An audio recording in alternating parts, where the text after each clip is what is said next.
ಜ್ಞಾನ ಜಯಂಕಾರಗೊಂಡಿದೆ, ಸಂಗೀತ ಜಯಂಕಾರಗೊಂಡಿದೆ, ಆಡಳಿತ ನಡೆಸಿದ್ದಾರೆ ಮತ್ತು ಟ್ಯಾಕ್ಸ್ ತೆರಿಗೆ ವಸೂಲಿ ಅಲ್ಲೇ ಆಗ್ತಿತ್ತು. ಬಹುಮುಖಿಯಾಗಿ ಈ ದೇವಾಲಯಗಳು ಕೆಲಸ ಮಾಡಿವೆ. ದೇವಾಲಯ ಅಂದರೆ ಬರೇ ಶಿವನ ಗುಡಿ ಅಷ್ಟೇ ಅಲ್ಲ, ಆ ಶಿವನ ಸಾನ್ನಿಧ್ಯದಲ್ಲಿ ಸಾಮಾಜಿಕ ಪರಿವರ್ತನೆಯಾಗಿದೆ. ಗುಡಿಗಳು ಸಾಮಾಜಿಕ ಪರಿವರ್ತನೆಯ ಕೇಂದ್ರಗಳು. ಹಿಂದಿನ ಕಾಲದಲ್ಲಿ ರಾಜರು ಆ ಗುಡಿಗೆ ಬಂದು ದತ್ತಿ ದಾನಗಳನ್ನ ಮಾಡ್ತಿದ್ರು. ಈ ಊರಿನಲ್ಲಿ 5 ಶಾಸನಗಳು ಸಿಕ್ಕವ. ಆ 5 ಶಾಸನಗಳು ಈ ನಾಡಿನ ಇತಿಹಾಸದ ಪುಟವನ್ನ ತೆರೆಯುತ್ತವೆ. ಈ 5 ಶಾಸನಗಳು ಇವೆ.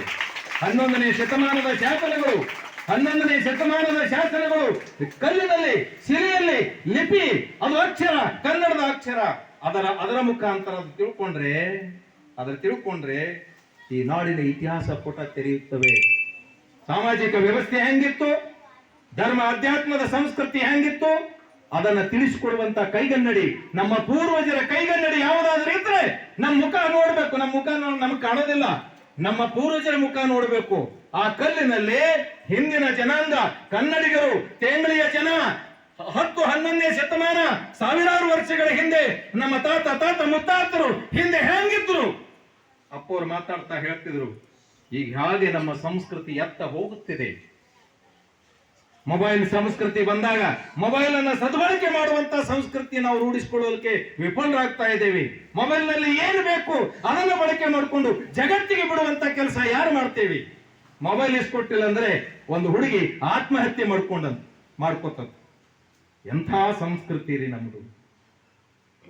ಮೊಬೈಲ್ ದೊಡ್ಡದಲ್ಲ, ನಿನ್ನ ಜೀವ ದೊಡ್ಡದು. ಆ ಮೊಬೈಲ್ ಅನ್ನ ಬಳಕೆ ಮಾಡ್ಕೊಂಡು ನಿನ್ನ ಪ್ರತಿಭೆ, ಹಾಡು, ಭಾಷಣ, ನಿನ್ನಲ್ಲಿರುವಂತಹ ನೃತ್ಯ ಅವನ್ನೆಲ್ಲ ಯೂಟ್ಯೂಬ್ ಚಾನೆಲ್ ಮುಖಾಂತರ ಬಿಡಿ.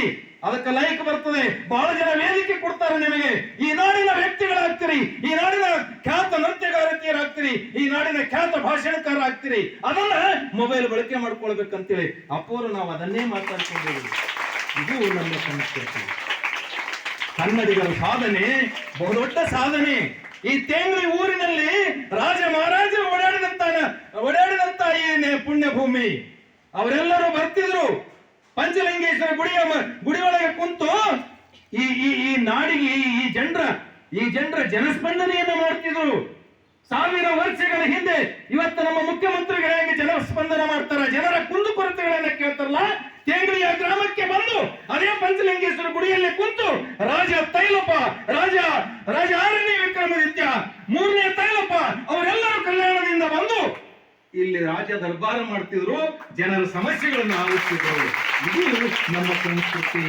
ಇದು ಯಾರು ಹೇಳೋದಿಲ್ರಿ.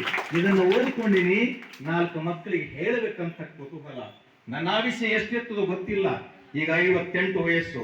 ಮುಂದೆ ಎಷ್ಟು ದಿನ ಯಾರು ಕರೀತಾರೋ ಬಿಡ್ತಾರೋ ಗೊತ್ತಿಲ್ಲ. ಆದ್ರೆ ಕುಂತಲ್ಲೇ ಮಾತ್ರ ಮಾಡ್ತೀನಿ. ಎಷ್ಟು ಓಡಾಡಿನಲ್ಲ ಅದರ ಜ್ಞಾನವನ್ನ ಮುಂದಿನ ಜನಾಂಗಕ್ಕೆ ತಿಳಿಸುವಂತ, ಕೊನೆಯ ಜೀವನದ ಕೊನೆಯವರೆಗೆ ತಿಳಿಸಬೇಕಂತ ಹಂಬಲದಿಂದ ನಿಮ್ಮೂರಿಗೆ ಬಂದಿದ್ದೀನಿ. ಎಷ್ಟು ಸ್ವಾಗತ ಮಾಡಿದ್ರಿ. ಭೀಮಾಶಂಕರ್ ಅವರು ಕಂಪ್ಯೂಟರ್ ಜ್ಞಾನವುಳ್ಳಂತವರು, ವಲಯ ಅಧ್ಯಕ್ಷರಾಗಿದ್ದಾರೆ. ಅವರ ಮನಸ್ಸು ಮಾಡಿದ್ರೆ ಇಂಥ ಕಾರ್ಯಕ್ರಮಗಳು ಸಾವಿರಾರು ಮಾಡಬಹುದು. ಇಲ್ಲಿಯ ವಲಯ ಘಟಕ ಕ್ರಿಯಾಶೀಲವಾದರೆ ಖಂಡಿತ ಕನ್ನಡ ಸಾಹಿತ್ಯ ಪರಿಷತ್ತಿನ ಇತಿಹಾಸದಲ್ಲಿ ಈ ತೇಂಗಳಿಯ ವಲಯನೇ ಇದ್ದಿಲ್ಲ. ನಮ್ಮ ವಿಜಯ್ ಕುಮಾರ್ ಪಾಟೀಲ್ ತೇಗಲ್ತಿಪ್ಪಿಯವರು ಜಿಲ್ಲಾ ಅಧ್ಯಕ್ಷರಾದ ಬಳಿಕ ಶಿವರಾಜ್ ಅಂಡಿಗೆ ಅವರು ಈ ಊರಿನ ಸುಪುತ್ರ ಶಿವರಾಜ್ ಅಂಡಿಗೆ ಅವರು ಗೌರವ ಕಾರ್ಯದರ್ಶಿಗಳಾದ ಬಳಿಕ ಇವತ್ತು ಇಡೀ ರಾಜ್ಯದ ಗಮನವನ್ನು ಸೆಳೆಯುತ್ತಿದ್ದಾರೆ.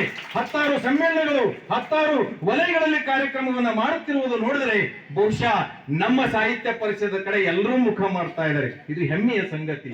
ಅದಕ್ಕೆ ಕಾಳಿಗೆ ಅಧ್ಯಕ್ಷರು ಸಮ್ಮೇಳನ ಮಾಡಿದ್ದಾರೆ. ಕಾಳಿಗೆಗೆ 0 ಇತ್ತು, ನಮ್ಮದು 0 ಇತ್ತು. ಕಾಳಿಗೆ ಒಳಗೆ ಈ ರೀತಿಯಾದಂತಹ ಕನ್ನಡದ ಜಯಂಕಾರ ಮೊಳಗಿಸುವಂತದ್ದು.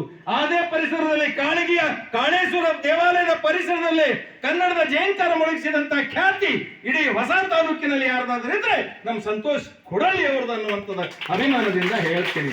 ಇಂಥ ಕನ್ನಡಿಗರು ಬೇಕು. ನನಗ ವೈಯಕ್ತಿಕ ಕೆಲಸ ಅದ, ಸಂಸಾರದ, ಅವರು ಡ್ಯೂಟಿ ಮಾಡ್ತಾರೆ, ನಾವು ಡ್ಯೂಟಿ ಮಾಡ್ತೇವೆ. ಕಾಯಕ ಬೇಕು.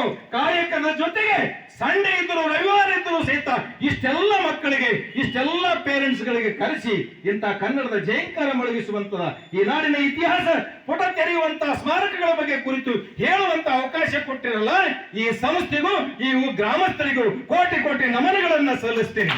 ಬಹಳ ಅದ್ಭುತವಾದಂತಹ ಕಾರ್ಯಕ್ರಮ. ಬಸವಣ್ಣನವರು ಪ್ರಾರಂಭ ಮಾಡಿದ್ದು